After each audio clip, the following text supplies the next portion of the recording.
These are 6 ways of storing food without a root cellar. If you're like me, you want to store food, save money, eat healthier and have a better lifestyle. When storing food, it's all about variety. These stungai onions are known to be really good storing onions. The easier things are to store, and the better they store, the more likely you are to do it. Growing veg that stores well is half the battle. Pumpkins are really easy to store. This pumpkin, which is called Crown Prince, is the king of pumpkin storage. It will store for months and months and months. And when you harvest something, matters a lot too, because if you want to harvest something to store for winter, you do want to harvest it at the later part of summer so that you have the ultimate conditions and the best time to store it for. And one of the easiest ways to store vegetables is to do nothing. We can store quite a lot of vegetables in the ground here in the UK. Artichokes store really well. In fact, they store better than if you harvest them. And cabbages and cold crops also store fantastically. Because of the cold weather, you won't find that they grow, but they will store until you want them. And then you can just simply pick them when and if you're going to use them.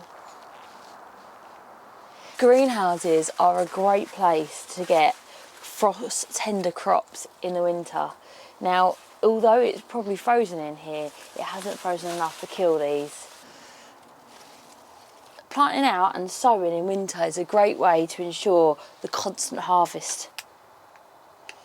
To make these shelf stables, they're cured, which means when I pick them, I put them in a cool, dry place and the skins get really hard. You don't want to leave them in the sun because it starts to cook them. I've made that mistake before. Onion, potatoes, garlic and squash are really good for curing. The hard skins will let them store for a very long time. Most easy things to store is pumpkins, onions and garlic. Cold storage is one of the ones that we're probably the most used to when it comes to storing food. Fridges are a great way to store your produce. I have cabbage in the fridge. This will last for absolutely ages.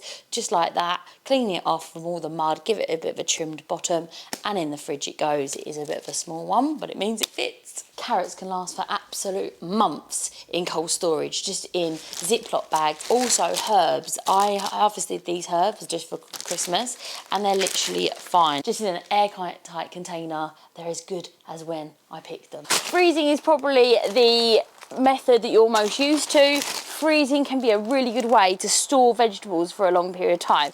These here are peppers that we stored in the summer. You can go ahead and boil them for a couple of minutes and that gets rid of the enzymes, but we use them so quickly that it's not a problem. They do accumulate a little bit of ice in there, but it doesn't affect the texture. There's a big difference between being a little bit frosty and being freezer burnt. Dehydrating is probably the easiest way to store food that isn't in a fridge or a freezer. All I do is stick them onto a dehumidifying tray, and then once they're dehumidified, I crunch them up into a jar. You can dehumidify anything and it's super easy. It does take surprisingly little time and effort to dehumidify things. You don't necessarily need a dehydrator to dry herbs. You can hang them, or you could just put them on some sort of racking and leave them to air dry themselves. I just like to do it this way because it's a little bit quicker. If you want to see more ways that you can store your crops this summer, go ahead and subscribe because we always show tons of things that you can be doing. Subscribe. Make sure that everything you're using is really dry because any moisture will create mould. Mould is not your friend. Vac packing is a great way of storing meat because they store incredibly well for a very long period of time because there's no air that can get to the meat so it doesn't get freezer burned. But vegetables are a really good way of doing this as well. Vac sealing things will last for at least a year in the freezer. A more advanced way of storing food without a root cellar would be canning. So there's pressure canning where you can with a pressure canner, and there's water canning. Water canning is something that's high acid, like pickles or jams or anything with high sugar and high acid. So a pressure canner will can anything safely that isn't acidic. You've got sweet corn, green beans, meat or beans. You can go ahead and pressure can them and they will be shelf stable. Jars will be good, they say, for up to a year. I rotate all my stock just like you do in supermarkets. This is from 2023, so I'll use this before last year's tomatoes. Fermented is one of the oldest ways of storing food. All you have to do is start off with a really clean container, clean hands, clean instruments, and all it is water, a bit of salt, and some of your garden produce. And all I do is leave it on the side for a little while and it smells amazing. Rule of thumb is any mould, chuck it out. If in doubt, chuck it out. And it's the bacteria in it that makes lactic acid, that makes it lacto-fermented, easier to digest. It gives you a ton of good benefits for your gut and it stores your food for ages. But storing your own food is all about getting creative, and this is how we store some of our root veg because we do not have a root cellar. Root cellars keep vegetables in the optimum conditions so that you can go ahead and have them all year round. If you've got some creative ways of storing your own food, let me know because I'm always learning. So no matter if you're pressure canning, water basking or curing, make sure you're following a good source of information so you're not losing out. We have a Discord and a Facebook dedicated to helping people grow their own food. So if that's something you're interested in, go ahead and subscribe there. Subscribe here. Growing your own food comes with its own challenges, and one of our biggest challenges is mice.